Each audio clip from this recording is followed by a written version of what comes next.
이 미팅은 녹화되고 있습니다. 네, 잠시 문제가 생겨서요. 다시 시작할게요. A와 B 기업이 각각 가격을 부여한 게 이제 A가 너무 높다고 하면 B보다 높다고 하면 모든 시장의 수요는 B 쪽으로 몰리겠죠. 그래서 우리가 A의 수요는 QA 0이 되겠죠. 전혀 시장에서 판매를 못할 거니까. 그러면 B의 수요는 그 시장 전체 수요가 자기의 수요로 가져갈 수 있잖아요. 그래서 QB는 결국 시장 전체 수요 Q가 되는 거죠. 앞에서 시장 수요 함수가 P는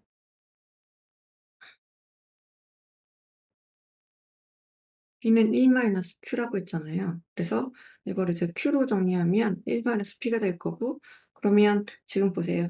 이 시장 전체 시장 수요가 B의 수요가 될 거고, 그래서 전체 시장 수요에 대해서 B가 부여하는 가격이 빠진 그만큼 이렇게 표현할 수가 있고요. 그다음 A하고 B의 가격을 봤을 때 만약에 B가 더 높다 그러면 당연히 B가 시장에서 아무것도 팔지 못하게 되니까 B의 수요는 0이 되고 A의 수요는 전체 시장 수요가 되겠죠. 여기도 마찬가지로 시장 수요 함수가 Q는 1-P니까 이걸 바꿔서 1-P A로도 바꿔서 표현할 수가 있을 거예요. 그리고 A와 B 기업이 둘 다 동일한 가격을 판다고 하면 A 기업의 시장 수요는 1, 절반 정도 예상할 수 있겠죠?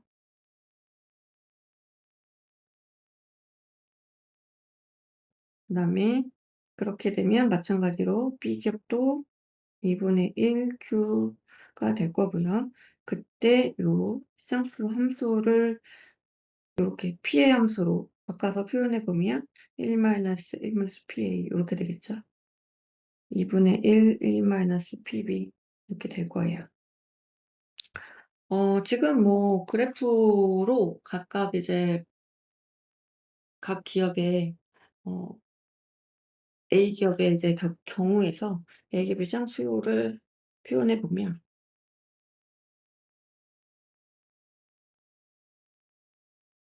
음 만약에 A 기업 같은 경우는 가격 구간에 따라서 여기가 PA가 PB가 동일한 가격 수준이라고 한번 해 봅시다. 그다음에 예를 들어서 여기가 1 이고요.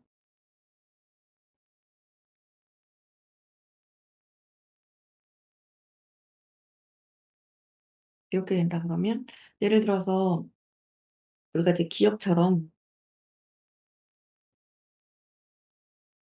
그 기업을 한번 그려 볼게요. 기업을 그려 본다면 만약 자기가 PA의 가격이 두 기업이 판매하는 가격이 동일한 수준보다 더 위에 위치하고 있다고 보세요. 그러면 A 기업 같은 경우에는 당연히 이 시장에서 판매를 못 하겠죠.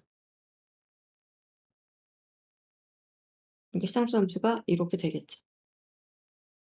자, 그다음 우리가 A 기업과 B 기업이 동일한 가격에 생산을 한다 그러면 어떻게 됐어요? 요렇게 되겠죠.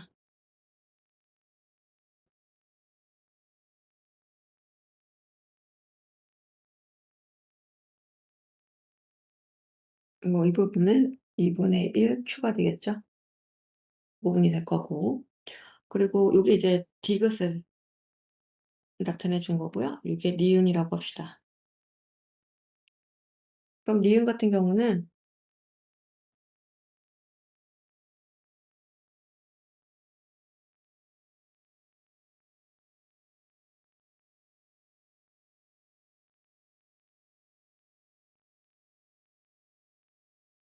네, 니은은 A하고 이게 디귿이죠.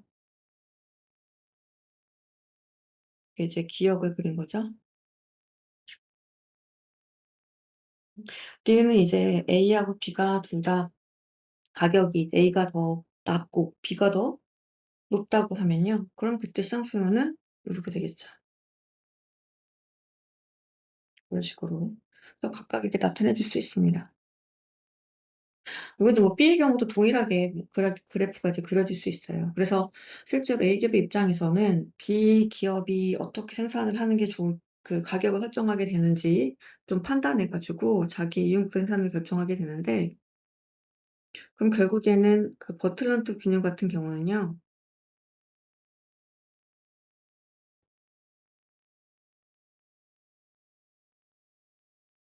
기업 A의 입장에서 보면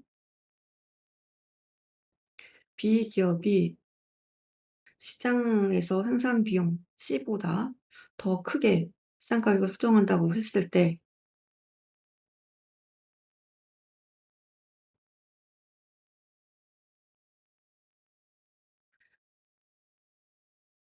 이때 A 기업 같은 경우에는 A 기업의 실적 대응은 이렇게 되겠죠. A 기업은 당연히 B 기업보다는 좀 낮게 하는 게 좋겠고요. 물론 이제 C보다는 자기 이제 만드는 생산 비용보다는 최소한 같거나 커야 되는 경우가 이제 이거는 당연히 조건이겠죠. 마찬가지로 기업 B 입장에서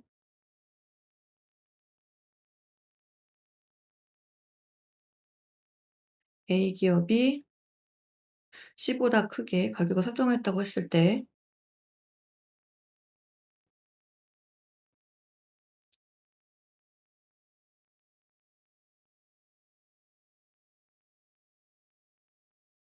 B 기업의 최종 대응은 A 기업보다는 가격이 좀 다소 낮게 설정을 해야 되겠죠. 물론 C보다는 크거나 같게 이렇게 설정할 수 있죠. 결국에는 우리가 이것 중에서 예상할 수 있는 경우